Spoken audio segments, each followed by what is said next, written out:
Il y a un nom générique pour les financiers liés aux despotes. On peut appeler ça des Macrons. La guerre pour l'ordre économique et la mise en ordre comptable par les groupes de Macron au service de l'État. Alors je voudrais glisser un petit mot d'actualité sur ces oppositions, et en particulier cette opposition imaginaire. Sous la forme de ces oppositions imaginaires, nous rencontrons là l'une des arcanes majeures du despotisme. Car les conflits imaginaires, les oppositions dualistes fabriquées par le pouvoir, ces simulacres de guerre ont pour objectif de cacher la véritable guerre que le despote, avec ses Macrons, conduit pour obtenir la discipline, l'obéissance, la soumission. Et quoi de mieux qu'une guerre imaginaire pour obtenir la discipline, l'obéissance avec la ferveur populaire même? Quoi de mieux qu'une guerre sous contrôle du despotisme ou sous contrôle de l'État, pour fabriquer de l'union sacrée, comme on peut dire aujourd'hui? Quoi de mieux qu'une mobilisation enthousiaste montée par la propagande du despotisme, qu'une mobilisation contre les barbares pour obtenir l'obéissance efficace, l'obéissance indiscutable?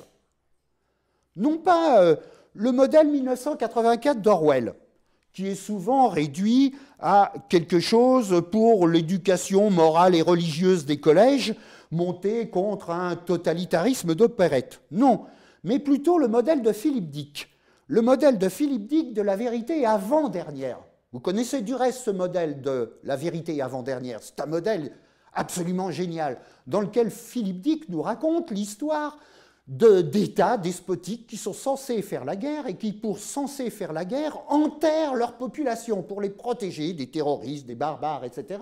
Et en les enterrant, les met dans des usines souterraines, leur réclamant sans arrêt des productions qui seraient détruites par la guerre, etc. etc. Donc les gens sont transformés en espèces d'esclaves souterrains de la production. Et un jour, un réussit à s'échapper par des échelles gigantesques, à remonter à la surface de la Terre, et qu'est-ce qu'il aperçoit? C'est que la surface de la Terre est transformée en un gigantesque terrain de golf géant, où les riches qui s'étaient installés là ont bien entendu fait alliance entre eux pour utiliser sans limite les productions de ceux qui sont enterrés. Voilà la vérité avant-dernière, voilà la vérité de l'économie en fait. L'évangélisme, c'est justement ceux qui ne sont pas Charlie qu'il faut repérer, ceux qui, dans certains établissements scolaires, ont refusé la minute de silence, ceux qui balancent sur les réseaux sociaux et ceux qui ne voient pas en quoi ce combat est leur. Eh bien, ce sont eux que nous devons repérer, traiter, intégrer ou réintégrer.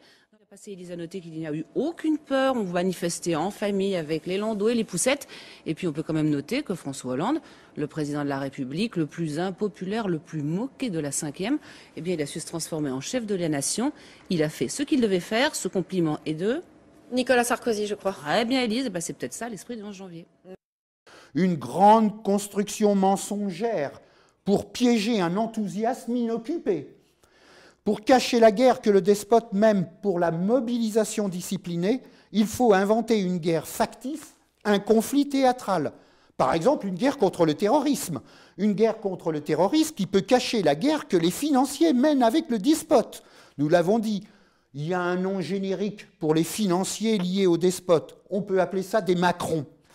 La guerre pour l'ordre économique et la mise en ordre comptable par les groupes de Macron au service de l'État. Mais à l'Élysée, on sait que la cote de popularité du président ne se redressera pas fondamentalement tant qu'il n'y a pas de résultat sur le front économique et social. Le regard sur le président ne sera plus jamais le même, pense-t-on. Il est désormais difficile de dire qu'il n'est pas à la hauteur. Reste l'efficacité sur le plan économique. C'est le plus important aux yeux des Français. Alors au-delà du début de rebond dans l'opinion, impossible de dire s'il s'agit d'un feu de paille ou d'une embellie durable. Mais à plus court terme, en revanche, l'exécutif bénéficie de l'unité nationale qui prévaut, notamment dans ses propres rangs. Ainsi, les opposants de l'intérieur, les fameux frondeurs du PS, mettent leurs critiques en sourdine. Le projet de loi Macron, très décrié à gauche, devrait finalement être voté sans encombre. Pour le gouvernement, c'est déjà ça de gagné. Quelle leçon tirer de la boucherie populaire de la Première Guerre mondiale mensongère, où les patrons, convertis en officiers, pouvaient fusiller sans remords, ni limite, les réfractaires, les anarchistes, les dissidents déclarés déserteurs. Telle est la fonction du conflit gonflé par l'État contre le marché, ou du terrorisme barbare contre la démocratie, ou du plan contre le marché. Renforcer l'ordre indiscutable de l'économie. En ce sens qu'il pense que l'économie est autonome, l'économie échappe à tout, l'économie échappe à tout contrôle, l'économie fonctionne d'elle-même. L'économie autonome veut dire se fixe à elle-même ses propres lois. Alors, qu'est-ce que ça veut dire que l'économie se fixe à elle-même ses propres lois? Je vous laisse réfléchir.